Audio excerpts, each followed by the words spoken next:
মহুয়া মৈত্র, তোমার এই শিক্ষাটা হওয়া উচিত ছিল তাকে এই ভোটের টিকিট না দেয়। যে মারাত্মক অন্যায় কাজ তিনি করেছেন, দোষটা তিনি নিজে স্বীকার করে নিয়েছেন। আজকে মহুয়া মৈত্র ভোটের প্রচারে কৃষ্ণনগরে গিয়ে সভা করেছেন এবং সেখানে মহুয়া মৈত্রকে মুখ্যমন্ত্রী বলেছেন যদি মহুয়া মৈত্রকে আরেকবার সুযোগ দেওয়া হয় তাহলে মহুয়া মৈত্র বিজেপির মুখোশ খুলে দেবে। এই বিষয়ে কি বলবেন? একবার সুযোগে খুলতে পারলেন না কেন?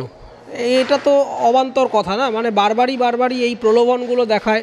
এর আগেও মমতা ব্যানার্জি বলেছিলেন ক্ষমতায় এসে যে তার কাছে নাকি সিপিএমের দুর্নীতির প্রায় 30-40টা ফাইল আছে, না কী সব আছে বলেছিলেন। তিনি নাকি এমন পর্দা ফাঁস করে দেবেন, আজ অবধি একটা ফাইল তিনি বের করতে পারলেন না। ফলে এগুলো রাজনৈতিক প্রলোভন, বিরোধীদের মানে একটু দুর্বল করে দেওয়ার যে রাজনীতি, এবং জনগণের সাথে কানেকশান তো খুব একটা মহুয়া মৈত্রর ভালো নয় বলেই আমরা শুনেছি বা খবরের কাগজে দেখেছি। আমি কৃষ্ণনগরের বাসিন্দা নই, কিন্তু যতটুকু শুনেছি তার এই উদ্ধত আচরণই তার পতনের মূল। এবং আমার সবথেকে যেটা খারাপ লেগেছে মমতা বন্দ্যোপাধ্যায়ের দলের থেকে, সেটা হচ্ছে যে মহুয়া মৈত্র একজন পার্লামেন্টেরিয়ান হিসেবে যে মারাত্মক অন্যায় কাজ তিনি করেছেন, এবং এটা কিন্তু শুধুমাত্র বিজেপির একজন এমপি এসে দোষ দিয়ে দিয়েছেন যা হয় রাজনৈতিক ব্যাটেল গ্রাউন্ডে, তা কিন্তু নয়। তার কারণ এই দোষটা তিনি নিজে স্বীকার করে নিয়েছেন যে এই লগ ইন আইডি পাসওয়ার্ড তিনি একটা প্রাইভেট কোম্পানিকে দিয়েছেন, সেটা বিদেশ থেকে লগ ইন হয়েছে। এটা কিন্তু দেশের সার্বভৌম সুরক্ষার পরিপন্থী, এবং সেই দোষে কিন্তু তাকে এক্সপেলড হতে হয়েছিল।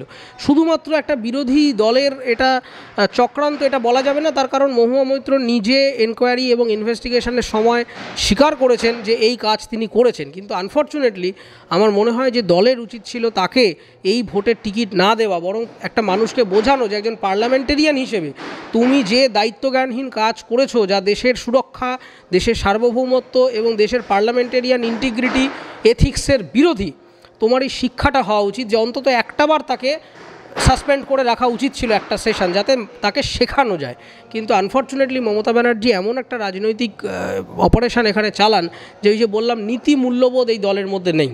এই যে আমি শেয়ার করেছি বা এই যে একটা রিপেন্ট, যে আমি একটা অন্যায় করেছি, এই বোধটাই তাদের মধ্যে নেই। মানে তারা মনে করছে না করেছি, বেশ করেছি, আগামী দিনে আরও করব। ফলে এই রকম একটা মানুষ যে অন্যায় দেখলে অন্যায়কে স্বীকার করেন না, নিজের ভুল স্বীকার করেন না। আমি বলছি না বিরোধী দল যা করছে সব একেবারে 100% ঠিক, কিন্তু আমরা তো এক্সপেক্ট করব একটা মানুষ এত বড় সুরক্ষার পরিপন্থী কাজ করে অন্তত তিনি স্বীকার করবেন যে আমার ভুল হয়েছে, আমার একটা শাস্তি হওয়া উচিত। কিন্তু তা না করে এই সমস্ত জিনিসকে ডিফেন্ড করে তিনি উদ্ধতভাবে এড়িয়ে যাচ্ছেন, ইডি সামান করলে কোঅপারেট করছেন না, এবং মমতা বন্দ্যোপাধ্যায় আনফর্চুনেটলি তার হয়েই আবার সাওয়াল গাইছেন।